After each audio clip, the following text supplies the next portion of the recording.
en esta palestra donde las voces se alzan y los caminos se bifurcan, donde el cristiano es romanista o testigo, o hay necios e insensatos, locos para contar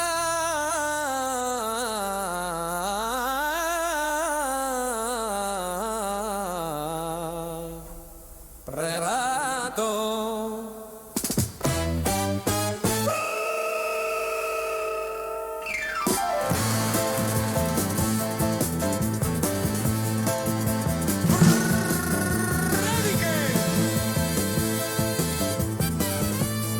Que sobrevuelan el Imperial y las 11 calvas. Cuervo y campaneros blancos.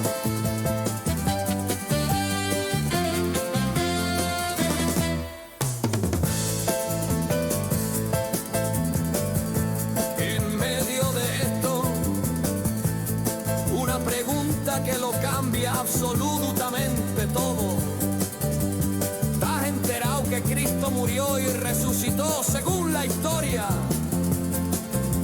Flavio Josefo, Plinio el Joven, Tácito, C.S. Lewis, Josh McDowell, Lee Strobel. Lee, culturízate, deja un poquito Netflix y lee más tu Biblia.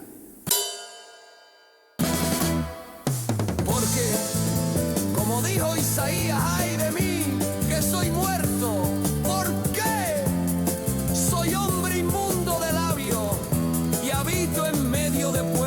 Tiene labios inmundos y he visto con mis ojos al Rey, el Señor de los ejércitos.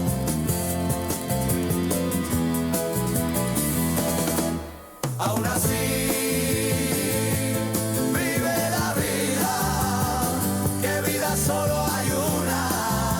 Sí, vive la vida, pero como que hay un juicio con Dios.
Seguimos hablando de la palabra de Dios.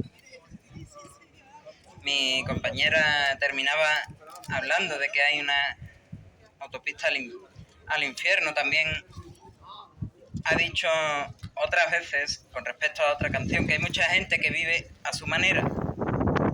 Me gustaría leer una porción de las Escrituras en la primera epístola de Pedro, capítulo 4. Estas son palabras del mismo apóstol Pedro. Puesto que Cristo ha padecido por nosotros en carne, nosotros también armados del mismo pensamiento, pues quien ha padecido en la carne terminó con el pecado, para no vivir el tiempo que resta en la carne, conforme a las concupiscencias de los hombres, sino conforme a la voluntad de Dios. Basta ya el tiempo pasado para haber hecho lo que agrada a los gentiles, andando en lascivias, concupiscencias, embriagueces, orgías, disipación y abominables idolatrías. A estos les parece cosa extraña que vosotros no corréis con ellos en el mismo desenfreno de disolución y os ultrajan, pero ellos darán cuenta al que está preparado para juzgar a los vivos y a los muertos. Porque por esto también ha sido predicado el Evangelio a los muertos, para que sean juzgados en carne, según los hombres, pero vivan en espíritu, según Dios. Mas el fin de todas las cosas se acerca. Sed sobrios, sed pues sobrios, y velad en oración. Y ante todo tened entre vosotros ferviente amor, porque el amor cubrirá multitud de pecados. Hospedaos los unos a los otros sin murmuraciones, cada uno según el don que ha recibido, ministrelo a los otros como buenos administradores de la multiforme gracia de Dios. Si alguno habla, hable conforme a las palabras de Dios. Si alguno ministra, ministre conforme al poder que Dios da, para que en todo sea Dios glorificado por Jesucristo, a quien pertenecen la gloria y el imperio por los siglos de los siglos. Amén. Primero de Pedro 4. Empieza así: puesto que Cristo ha padecido por nosotros en carne, vosotros también armados del mismo pensamiento, pues quien ha padecido en la carne terminó con el pecado. Si tuvieses que quedarte con una sola parte del mensaje, posiblemente sería este versículo: porque Cristo ha padecido por nosotros en la carne, porque la persona de Jesucristo murió por nosotros en esa cruz del Calvario. Él ha terminado con el pecado, pues quien ha padecido en la carne terminó con el pecado. Si te tienes que ir y no puedes escuchar el mensaje completo, este pasaje es perfecto porque empieza precisamente con el punto al que me gustaría llevaros: que creáis que Jesucristo padeció en la carne, muriendo en la cruz, quitando el pecado de en medio, y que es eso lo que os puede hacer salvos. Sigue diciendo el apóstol Pedro: para no vivir el tiempo que resta en la carne conforme a las concupiscencias de los hombres, sino conforme a la voluntad de Dios. Baste ya el tiempo pasado para haber hecho lo que agrada a los gentiles, andando en lascivias, concupiscencias, embriagueces, orgías, disipación y abominables idolatrías. A estos, a los gentiles, les parece cosa extraña que vosotros no corráis con ellos en el mismo desenfreno de disolución y os ultrajan. El apóstol Pedro está hablando muy claramente del pecado del hombre. Y le está diciendo a sus oyentes, y os dice a vosotros también: no es suficiente el tiempo que habéis podido llevar. Si uno no es cristiano, no es suficiente el tiempo que habéis podido llevar haciendo lo que os da la gana, viviendo como os da la gana, viviendo a vuestra manera, haciendo lo que queréis, dejando a Dios a un lado, diciendo: yo gobierno mi vida, yo soy mi propio Dios, yo hago lo que quiero. ¿No es suficiente?, dice Pedro. ¿No es suficiente? Baste ya el tiempo pasado para haber hecho lo que agrada a los gentiles. Que sea hoy el día de decir: ya es suficiente. No más al pecado. Se acabó. Esa vida de dejar a Dios a un lado, esa vida de mentiras, esa vida de robos, esa vida de adulterio, esa vida de desobediencia a los padres, esa vida de disipación, esa vida de abominables idolatrías. Y ahí, bueno, tendríamos que decir que Sevilla es muy culpable, pero en realidad esto aplica a cualquiera. Así es. Idolatría no es exclusivamente cojo esa palmera, la arranco del suelo y empiezo a tallarla y creo una imagen y me pongo de rodillas a adorarla y a rezarle. Le enciendo una velita, le presento comida. Eso es un tipo de idolatría. Pero el que pudiendo trabajar su jornada completa de 40 horas semanales y sin que le pidan horas extras, dice, yo voy a trabajar 10 horas extras más, quiero ese dinero, necesito estar haciendo cosas, trabajando, no puedo estar aburrido, sentado en la orilla del río, dándome el sol, viendo el agua pasar, oír el trino de los pájaros, ver el cielo azul, los árboles verdes. Eso también es idolatría. Es una idolatría al trabajo, el no querer estar sin hacer nada, hasta cierto punto. Es una idolatría al dinero, el decir, yo voy a trabajar más y más y más para que me den más y más y más dinero. Es una idolatría también al dinero cuando te dicen, oye, cómprame el boleto de lotería. Y tú lo compras, ves que te ha tocado, y en vez de decir, vale, ya tengo el dinero necesario para vivir una vida holgada, a lo mejor voy a apartar parte de ese dinero para dárselo a los pobres. Muchas veces uno dice, bueno, si me ha tocado, ¿por qué no me puede volver a tocar otra vez? Y vuelve a echar otro boleto de lotería. Y ve que le toca, dice, si me ha tocado, ¿por qué no lo vuelvo a echar otra vez? Y lo vuelve a echar. Una idolatría, un amor, un afecto al dinero. Esto se ve muy rápido. Entra a un casino. Mira cuánta gente está echando moneditas a la maquinita y pim, pim, pim, pim, toqueteando botones y haciendo que pasen las horas y las horas y las horas y las horas. Y a lo mejor una vez le tocó el premio gordo, sacó un montón de dinero y dijo, yo puedo sacar más, yo puedo tener más dinero. Y monedita, botoncito, pim, pim, pim, pim, pim, pim, y venga a echar monedas, y venga a tirar de la palanca, y venga a dar vueltas esa máquina tragaperras. Amor al dinero. Uno de los muchos tipos de pecados que existen. La desobediencia a los padres es un pecado también. ¿A cuántos no les han castigado sus padres porque les dijeron pon la mesa y ellos dijeron ahora voy? Y ese ahora no llegó hasta que no recibieron el chancletazo. ¿A cuántos les ha pasado eso? Pues eso es desobediencia a los padres. ¿Cuántos no han mentido? Y es que para Dios un pecado cometido una sola vez ya es más que suficiente para que Cristo haya padecido por nosotros en la carne, para que quien ha padecido en la carne, que es Jesucristo, termine con el pecado.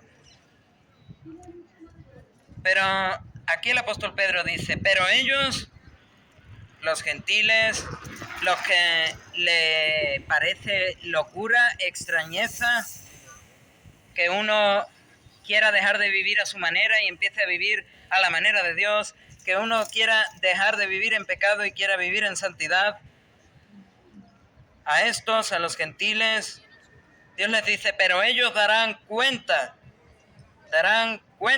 al que está preparado para juzgar a los vivos y a los muertos. Vamos a dar cuentas ante Dios. Y es algo que a uno no le gusta oír. Tengo que dar cuentas ante alguien y ese alguien no es mi jefe que me está pagando un sueldo todos los meses. Tengo que dar cuentas ante alguien más poderoso que yo. Tengo que dar cuentas. La verdad es que a la gente eso no le gusta. No le gusta decir tengo que dar cuentas a un poder superior al mío. Pero piénsalo por un momento. Si este mundo, como muchos creen, y yo me incluyo, de alguna manera ha sido creado, ha tenido un creador con un propósito, ¿no crees que se involucrará con su creación Si los seres humanos tenemos características que nos separan de los animales, del resto de los animales, ¿ese creador no se involucrará más especialmente con los seres humanos?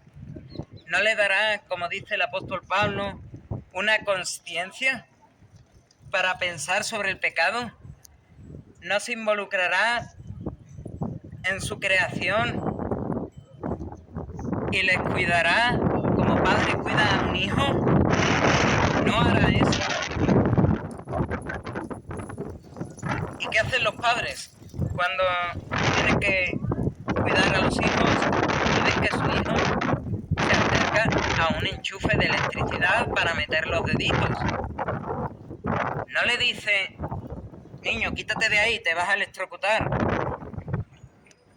La gente suele pensar: no, pero Dios, si es que hay un Dios, a mí no me va a corregir, a mí no me va a decir lo que estás haciendo está mal.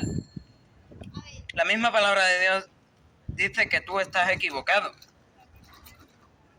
Dice la epístola a los Hebreos: considera aquel que sufrió tal contradicción de pecadores contra sí mismo, para que vuestro ánimo no se canse hasta desmayar, porque aún no habéis resistido hasta la sangre, combatiendo contra el pecado, y habéis ya olvidado la exhortación que como a hijos se os dirige, diciendo: hijo mío, no menosprecies la disciplina del Señor, ni desmayes cuando eres reprendido por él, porque el Señor,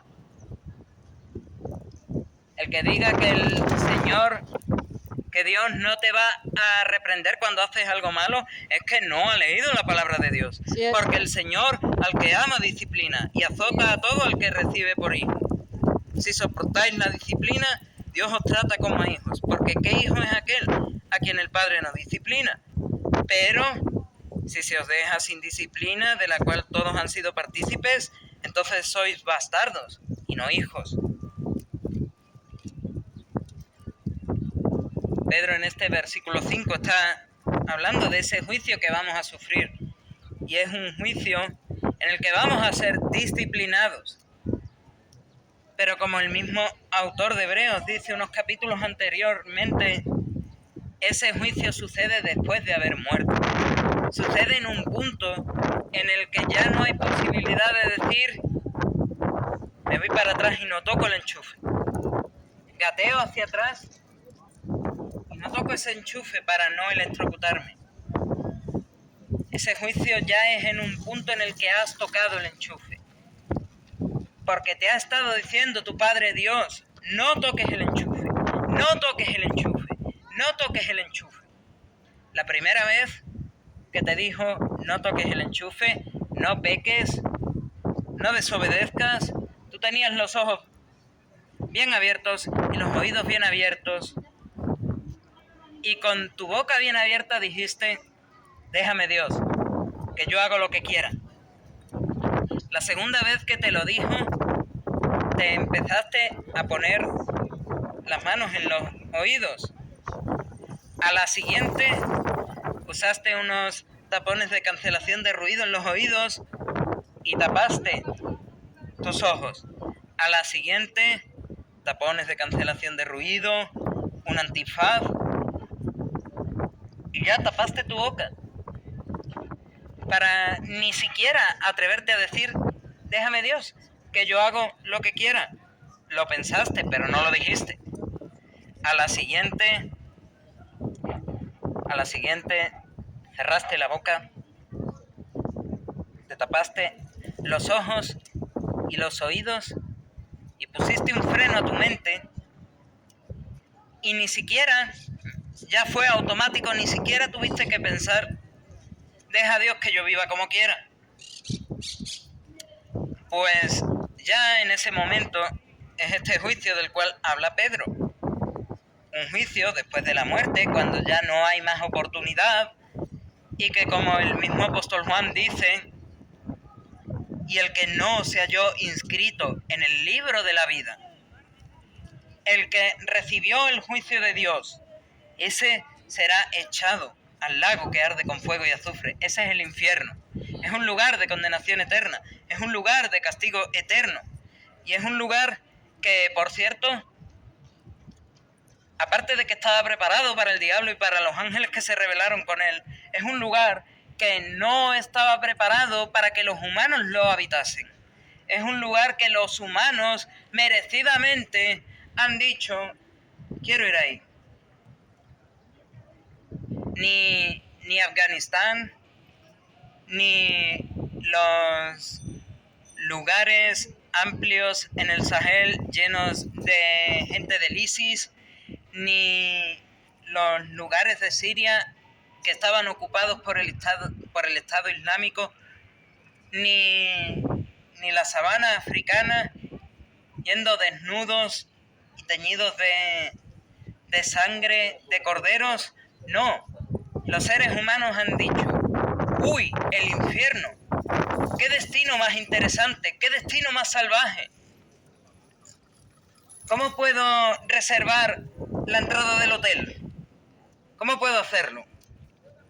Eso es lo que merecidamente cada uno decide cuando oye la voz de su conciencia decirle lo que estás haciendo está mal y dice, tú déjame tranquilo, que haga yo lo que me dé la gana, que viva yo a mi manera. Pero esto no tiene por qué ser así, debe de haber una solución. Verso 6 dice así, porque por esto también ha sido predicado el Evangelio a los muertos, para que sean juzgados en la carne, según los hombres, pero vivan en el Espíritu, según Dios. Y es que el Evangelio de Jesucristo es lo que nos vivifica, es lo que nos trae de muerte a vida, de pecadores a justos y santos. Amén. Es un cambio radical, es un nacer de nuevo, como Jesús le dijo a Nicodemo. Y Jesús, hablando en palabras de Pedro, te está diciendo, mas el fin de todas las cosas se acerca. Sed pues sobrios y velad en oración. Cristo está por venir, esperadle. Cristo está por aparecer en esta tierra.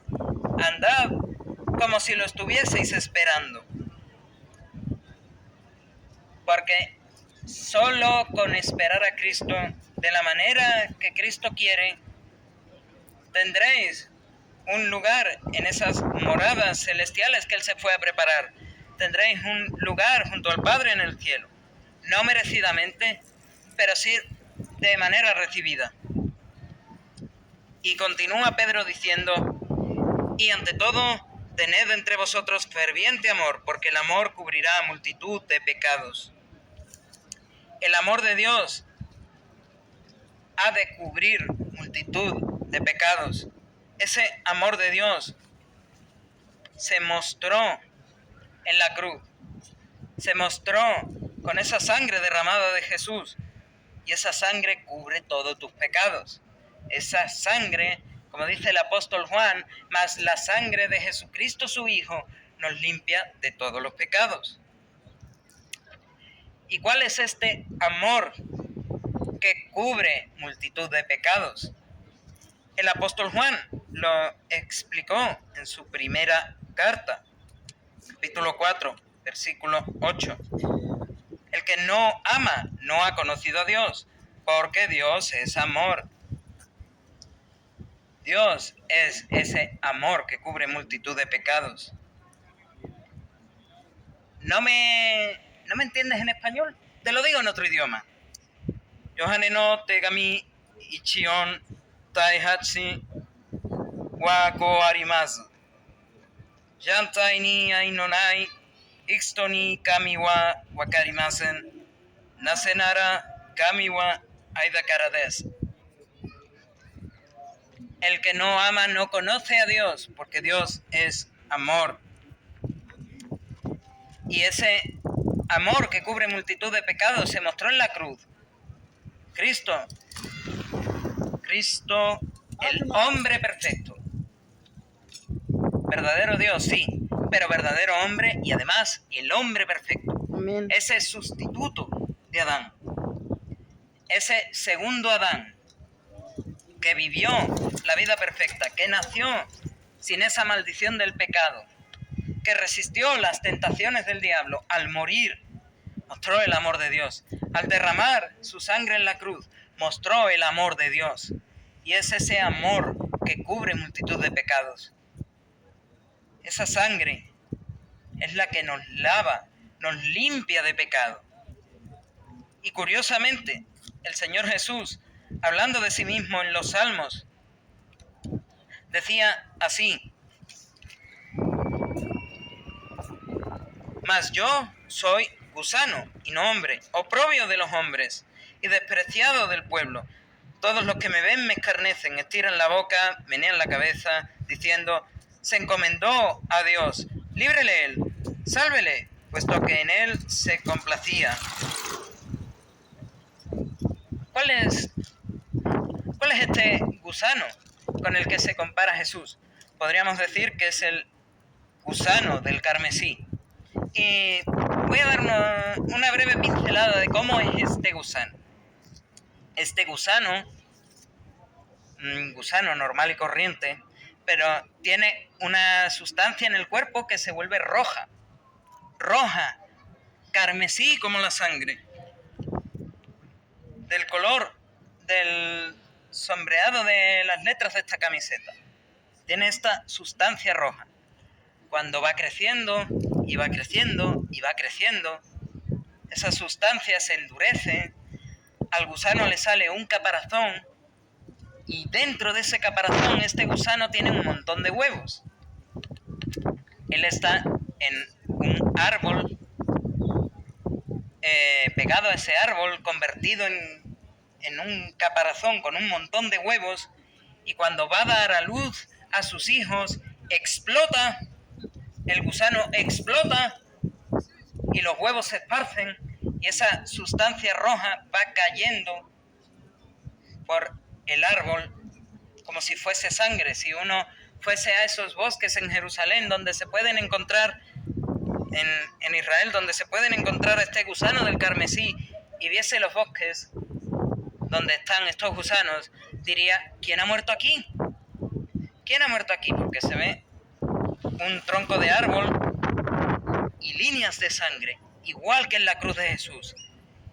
Para más Henry, cuando esta sangre, esto no es contrastado, pero algunas personas dicen que después de 3-4 días esta sangre se vuelve blanca. Esta sustancia roja del gusano del carmesí se vuelve blanca y cubre a este gusano del carmesí que ha estallado, cubre a las crías, cubre a todo el árbol. ¿No es maravilloso cómo Dios se compara con este gusano? ¿No lo es? Por si no es suficiente maravilla, este gusano del que habla el Salmo 22 y que sufre esta transformación increíble, es rojo, estalla, deja el tronco del árbol donde está pegado manchado de sangre, y a los 3-4 días ese tronco queda blanco, pero blanco, más blanco que mis zapatillas.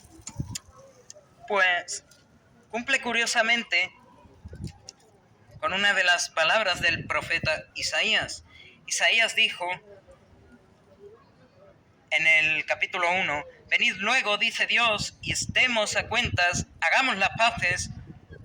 Dice: si vuestros pecados fuesen rojos como la grana, blancos como la nieve, serán emblanquecidos. Si fuesen rojos como el carmesí, vendrán a ser como blanca lana, igual que este gusano del carmesí, que cuando muere explota, toda esa sustancia roja que tiene por dentro va cayendo por el tronco de ese árbol al que queda pegado, y sus huevos se esparcen.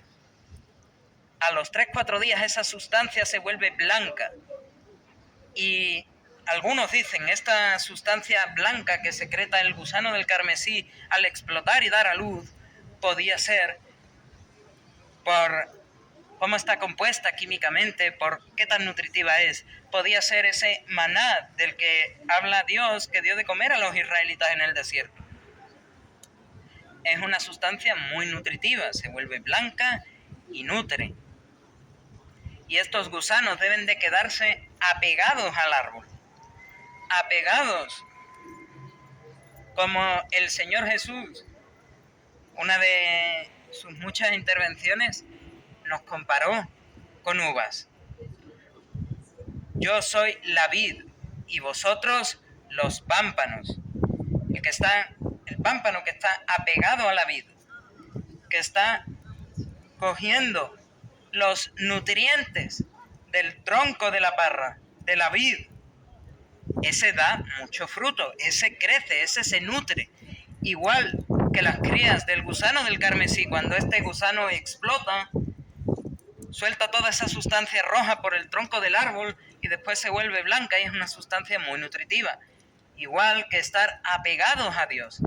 Estar apegados a Dios es nutritivo, nos da vida y vida en abundancia.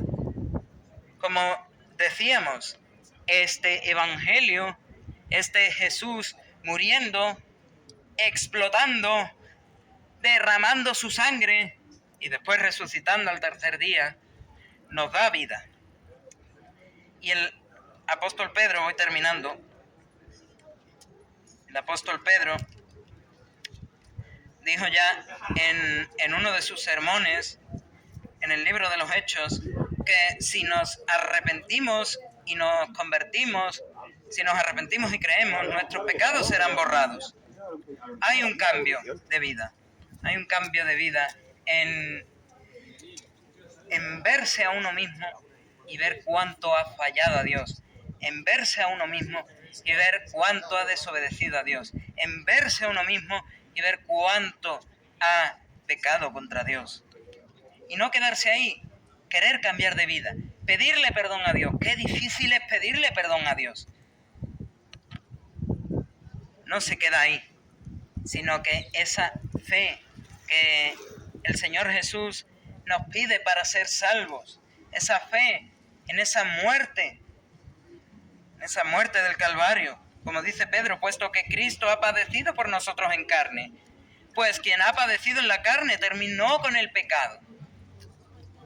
Esa muerte en nuestro lugar, esa fe en esa muerte en nuestro lugar es lo que nos da vida, es lo que nos alimenta, es lo que nos salva.